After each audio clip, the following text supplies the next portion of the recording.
100 brave Americans wailing for to go, singing, blow your winds in the morning and blow your winds, hi-ho. All away your running gear and blow, boys, blow. They'll send you to New Bedford, a famous whaling port, and give you to some land sharks to board and pitch you out, singing, blow your winds in the morning and blow your winds, hi-ho. All away your running gear and blow, boys, blow. Good evening. Welcome to Dateline Boston. I'm Jim Brett, and tonight we prepare again to capture the color and the excitement of the whaling days out of New Bedford by taking you on an actual whaling voyage. Here to introduce us to our master is Mr. James S. Healy, librarian of the Free Public Library in New Bedford. Jim? Good evening. Tonight you're going to have an experience that, well, few people have ever had a chance to see.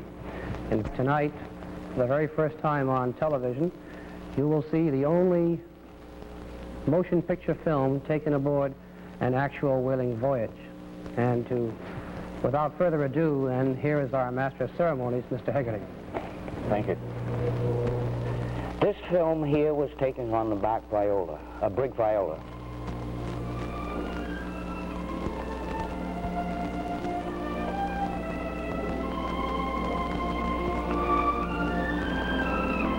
The brig, Captain John A. Cook went out on this voyage especially to take these pictures. It was a shot or a plum duck voyage, as we called it. They sailed from New Bedford April 16, 1916, and returned on August 23rd of the same year. The Viola was built in Essex, Mass. in 1910, and she was perhaps the last ship that was made specifically for a whaler. She made 3 voyages, and this was the 3rd voyage, and out there you would see the different type ships, such as the Andrew Hicks, which was built in 1867. The Viola incorporated some of the advantages of the square rigger, as well as some of the advantage of the schooner, such as the Woodruff, the Arthur AVS Woodruff it was. There was very few 3-masted schooners whaling, because that middle mast or mainmast wasn't in quite the right position on a schooner to whale because of the heavy weights they took up. The captain, of course, has to find his whaling grounds, and he shoots the sun with a sextant, gets the angle of the sun, takes the time from his chronometer, and figures out his ship's position by the tables. Crossing the Gulf Stream, it's always rough, and the wave will come washing over the bow, especially with a vessel with a low freeboard such as the Viola. And when these waves come over the bow, they wash everything aft that isn't battened down. In this case here, they washed the pigs that was running over the deck. Of course, when you have a heavy blow, it usually means a sail, especially if you've had the old sail set. And sometimes they will have a seam as much as 30 or 40 foot long to sew up. And it means setting it on the deck and sewing away. That thread they use is actually string, and it's waxed, and they use a palm to push it through. When you get just outside the Gulf Stream, you'll have to get everything ready, the gear ready for the whaleboat. The captain is splicing whale line, and he has to have a long splice, which is the same size as the line. And then you catch these dolphins. They change all colors when they come out of water chasing flying fish. Of course, you've got to get your gear ready. The main article is this hand harpoon. That is only used to attach the boat to the whale. But if they're going after a big whale or late at the day, they use this darting gun that has a harpoon on it, which they attach the whale line to, and it has a bomb lance in it that is fired when a rod comes in contact with the whale. The captains would prefer to have them use this hand lance. That only costs 75 cents, and they could use it over and over, whereas the bomb lance costs $5. But if they got with a fighting whale or one that they couldn't lance, they would use this shoulder bomb gun, which fired a bomb lance about 15 to 18 inches long that would be an inch in diameter. And those guns were always tied to the boat because sometimes they kicked the men overboard. Every boat had hundreds of feet of line, and that line had to be very pliable. And it's coiled in those tubs from the outside in so that it will run out without kinking. And they flake it down, one flake on top of another. The harpoons that they used in the later years had a toggle in like the blade on scissors.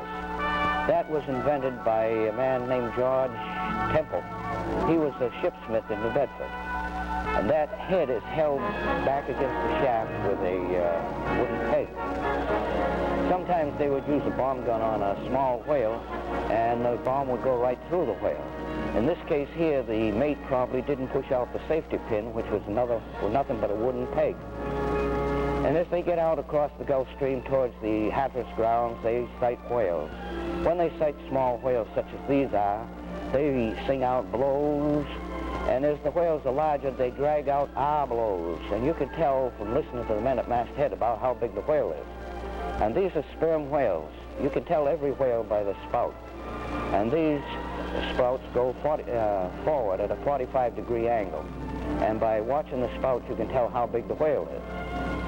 They have the men at masthead from sunrise to sunset, and they serve 2-hour watches. When they sight the whale, they simply sing out. The captain comes on deck and wear away, and when he finds out that the whale is not too far off, he orders the men to get the boats ready. This whale was about 3 miles off to the leeward. Then there's the lower the boats. Aboard of a whaler, when he gave the order to lower the boats, it seems to be confusing, but it's an orderly confusion. The boat steerers or harpooners gets the keg of water in the boat, the tubs of line, and he bends on his live harpoons, 2 harpoons that they call the live ones.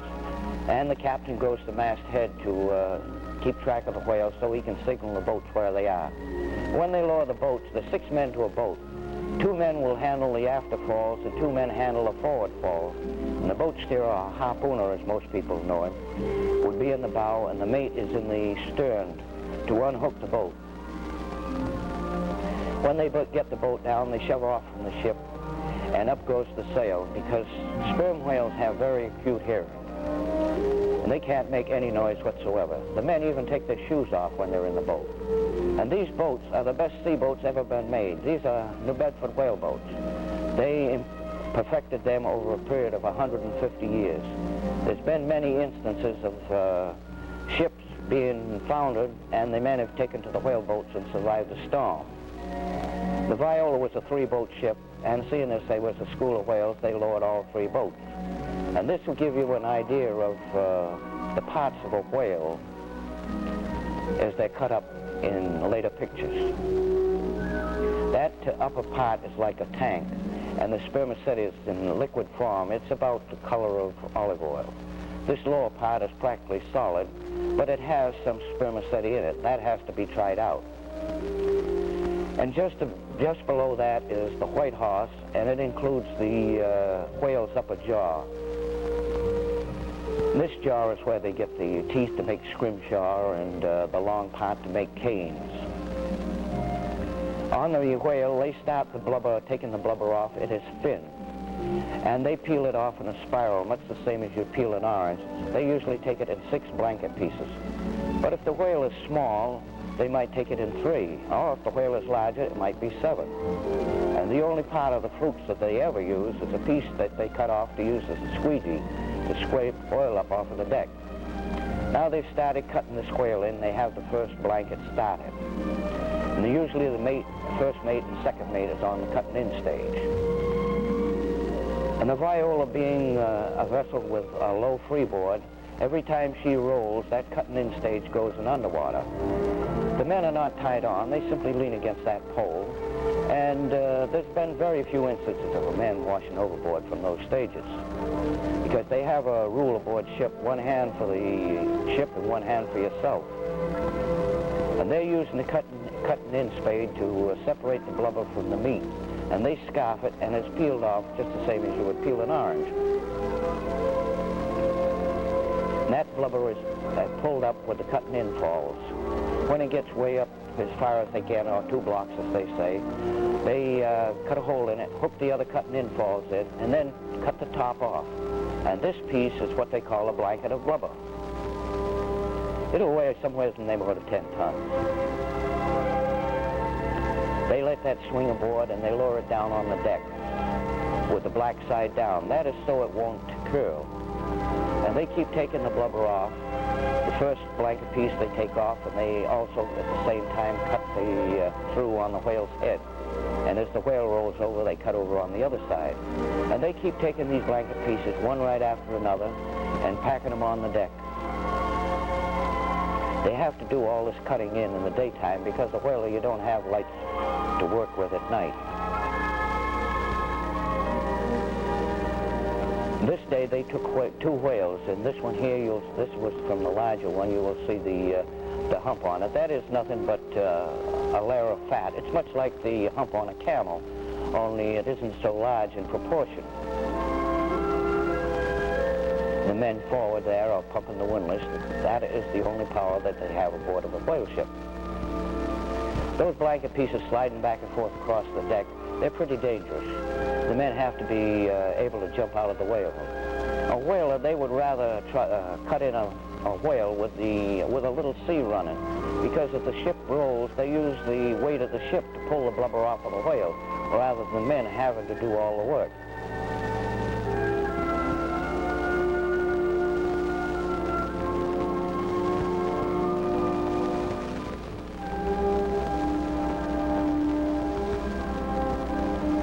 When they have several whales, they'll have quite a pile of blubber on there. The small whales, such as these are, they cut a hole near a spout in which they hook the blubber hook into. And he has to be careful that he doesn't cut into the case and let the spermaceti run out. And at the same time, he has to keep his eye out for sharks. Here, there's one came up to the ship, and there he gets him. And they'll take and hook the blubber hook into this little head and pull it aboard ship.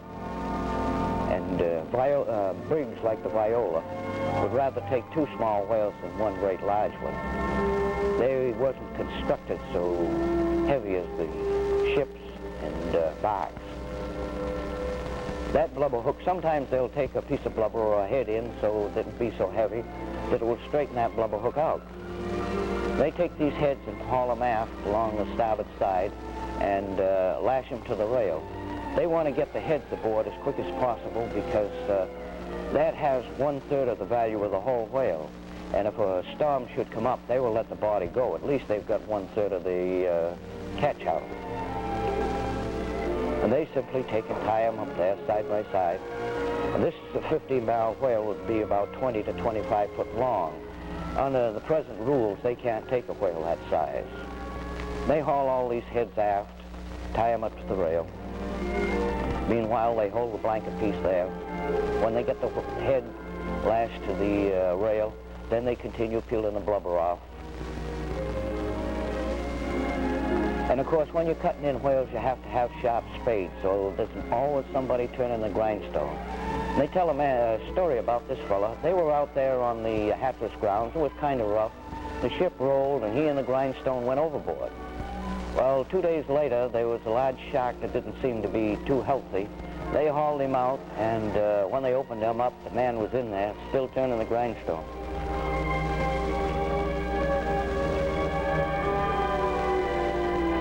They're hauling all these, they're making sure these heads are lashed tight to the, because with the ship rolling, that head will weigh perhaps 8 or 10 tons, and if it ever caught a man, it would crush him.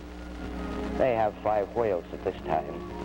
Down on the Hatteras, you will get whales sometimes like that, 5, 6 of it a day. And you took them, no matter what size they were, you took them as fast as you could, because you didn't know whether you would go a week, 2 weeks, or sometimes a month without seeing a whale. After they've cut the whales in, they put the wasteboard in. That's a part of the bulwark that they can take out that makes it easier to pull the blubber aboard. And it also, by putting the board in, also so many waves won't wash aboard the ship. And with all the blubber aboard, then they start cutting it up into smaller pieces. Of course, always you'll have to worry about sharks out there. You see all kinds. There's a shovel nose, there's a tiger shark, brown shark, and a hammerhead shark. It actually has a head like a hammer. And the largest shark that I've ever seen or ever been recorded is a whale shark, and they've seen those 85 foot long. There's also a bone shark that they have out in the tropics that'll run about 60 foot long. And a shark, once he takes hold of anything, has to hold on to it because he can't let go. His teeth, they have 5 rows of teeth, and they're like hooks. They lay flat until he bites, and then they hook on, and they're like saw teeth. And he's got to take that bite or die. The whalemen have a favorite stunt they do with the shark. They'll take and cut the end of the nose off, and the shark swims along with his nose sticking out of water, and he'll either die or the other sharks will kill him. They are actually cannibals of the sea, the sharks are. And when they take a bite out of a whale, they've taken bites out. A large shark will take a bite the size of a wash tub. And the shark has to turn up to bite. He either has to turn over or raise his head out of the water, because his mouth is about a foot behind the end of his head. And it's from the sharks that the whalemen get their sandpaper. The back is the coarse sandpaper, on the belly is the fine, and underneath of the fins gives them the extra fine. And when that is dry, it makes beautiful sandpaper. Then they have got to cut the blubber up into smaller pieces. They call them horse pieces. They're about 3 foot long and 6 inches wide. They'll take these and pass them forward to the mincing board. It's when they're cutting this blubber up with the deck spade that they have to be careful. If a man slips there, his foot is liable to go in under the spade, and he'll lose 2 or 3 toes without even knowing it. And that is the slippery mess there. It's oily, and even if they had turned it the other side, the black side is even slipperier.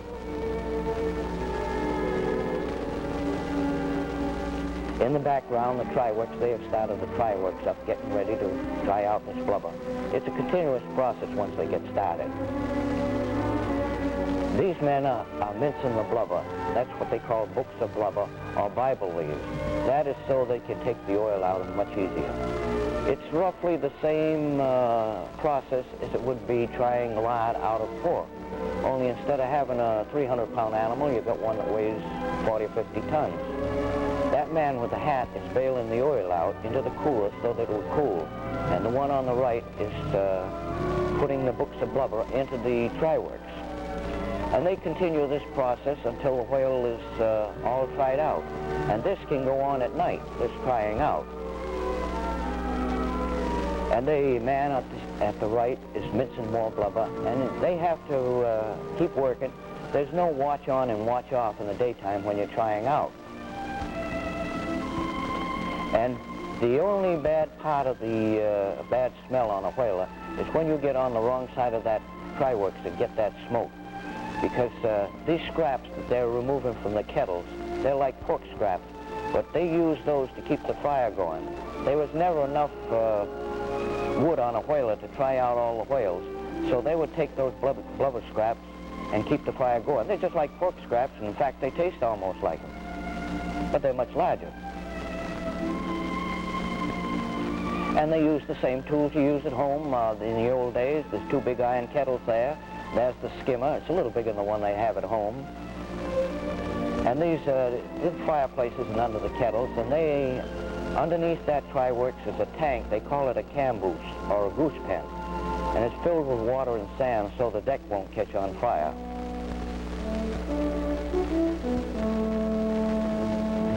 At night, they have this bug light. It's made out of strap iron.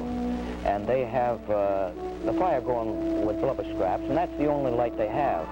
And with that light reflecting on the sails, many a steamer has gone 10 or 15 miles out of its way, thinking the ship was on fire and want to give them assistance. And their language isn't quite nice to hear when they find out it's nothing but a whaler that's trying out oil. Oh, Mr. Haggerty, that's really something. Boy, it looks like kind of a hard, tough business.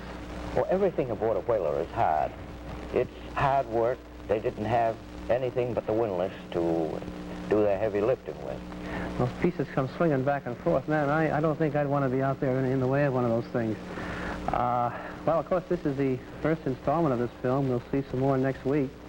But we'd like to tell the people who are watching that if they'd like to read something about whaling, we at the library are preparing a book list, bibliography on whaling, and if any of you are interested, you simply have to write a postcard with your name and address to Whaling, Box 902, New Bedford, Massachusetts. That's Whaling, Box 902, New Bedford, Massachusetts. Well, Mr. Haggerty, I was interested about this the animals they kept on board. Was this a common and usual thing to do? Yes, it was. The most whalers would take along a couple pigs. Once in a while they took a few hens along. But by the time they got around to eating the hens, they were like rubber. But they had the pigs along, and they kept them in, well, under the carpenter's bench. They had slats down there, and that's where they usually kept the pigs.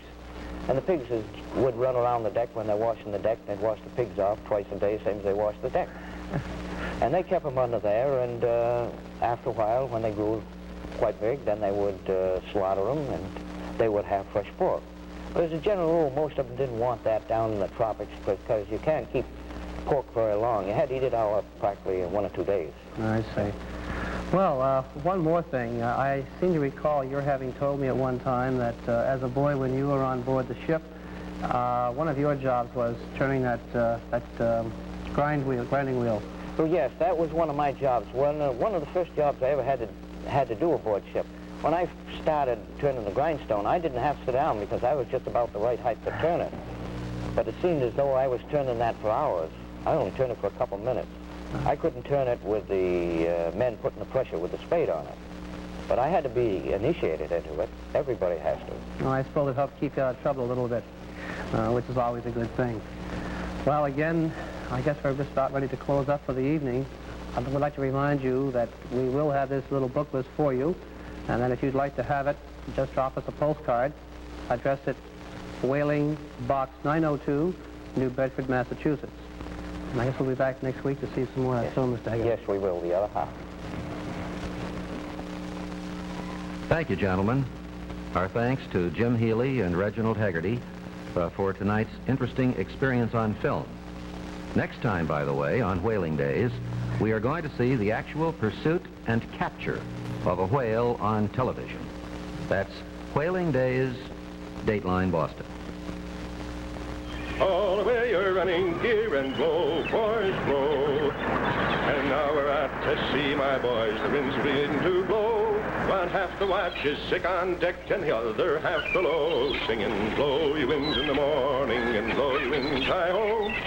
All the way you're running, gear and blow, boys, blow. And now that he is ours, my boys, we'll tow him alongside, then over with the blubber hooks and rob him of his hide, singing, blow ye winds in the morning and blow ye winds high-ho. All the way you're running, gear and blow, boys, blow. And now we're back in port, my boys, and through with all the sailing. Let's open up a jug of rum in the hell with love of whaling, singing, blow ye winds in the morning and blow ye winds high-ho. All the way you're running, gear and blow, boys, blow.